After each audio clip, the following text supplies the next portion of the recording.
ہم کو نبی پاک صلی اللہ علیہ وسلم کی سنتوں کو زندہ کرنا چاہیے، نبی پاک صلی اللہ علیہ وسلم کے طریقے کو زندہ کرنا چاہیے۔ صحابہ اکرام رضی اللہ عنہ مجمعین کا کیا عالم تھا؟ حضرت عمر رضی اللہ عنہ کے بیٹے عمرہ کرنے جا رہے، راستے میں کیا ہوتا ہے معلوم ہے؟ ایک جگہ آپ نے سواری روکی اور سواری روک کے پیشاب کرنے کے لیے آگے گئے، پیشاب نہیں کر رہے، جیسے پیشاب میں بیٹھا جاتا ہے استنجے کی حالت میں ایسے بیٹھ گئے، اس کے بعد اٹھ کے چلے آئے، استنجا نہیں کیا، اٹھ کے چلے آئے۔ آپ کے ساتھیوں نے پوچھا کہ یہ کیا معاملہ ہے؟ آپ نے پیشاب بھی نہیں کیا اور اس طرح بیٹھ کے چلے آئے۔ فرمانے لگے میں ایک مرتبہ رسول اللہ صلی اللہ علیہ وسلم کے ساتھ سفر میں تھا، آپ صلی اللہ علیہ وسلم نے اسی جگہ پر اسی جگہ پر کیا کیا تھا معلوم ہے؟ پیشاب کیا تھا۔ تو جب ہم سفر کر رہے ہیں میرے دل میں یہ بات آ گئی کہ دیکھو میرے محبوب نبی نے یہاں پیشاب کیا تھا، تو یہ بھی سنت ہے کہ جہاں محبوب نبی پیشاب کر رہے ہیں وہیں ہم بھی کر لیں۔ میں نے محبوب نبی کی سنت کو زندہ کیا۔ اس لیے ہم کو یہ سنتوں سے محبت ہونی چاہیے، سنتوں سے محبت کرو، اللہ محبت کر لے گا آپ سے، کہیں جانے کی ضرورت نہیں ہے۔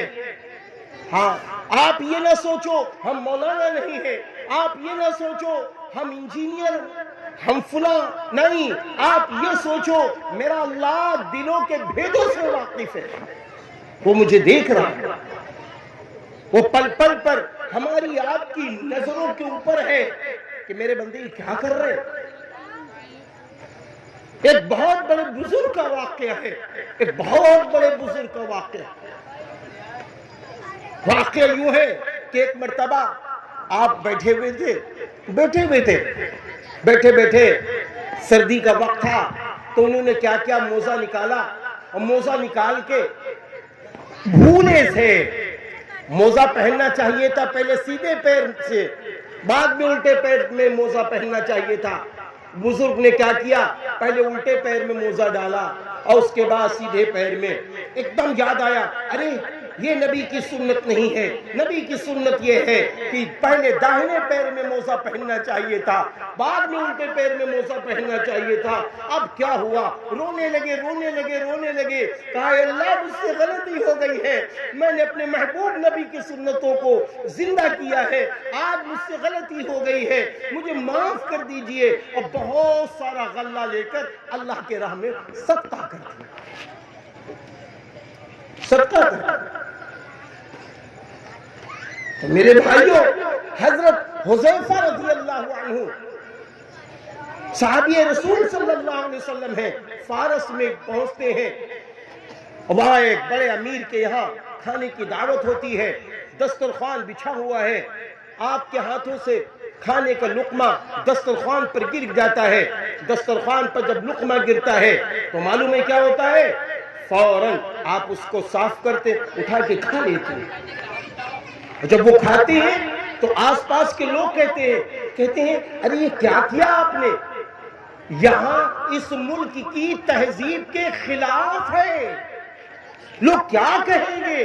تو حضرت حذیفہ رضی اللہ عنہ نے فرمایا اچھا میں اپنے محبوب نبی کی سنت کو ان احمقوں کی وجہ سے چھوڑ دوں، نہیں ہو سکتا، نہیں ہو سکتا، ہم نبی کی سنت چھوڑ دیں، نہیں ہو سکتا۔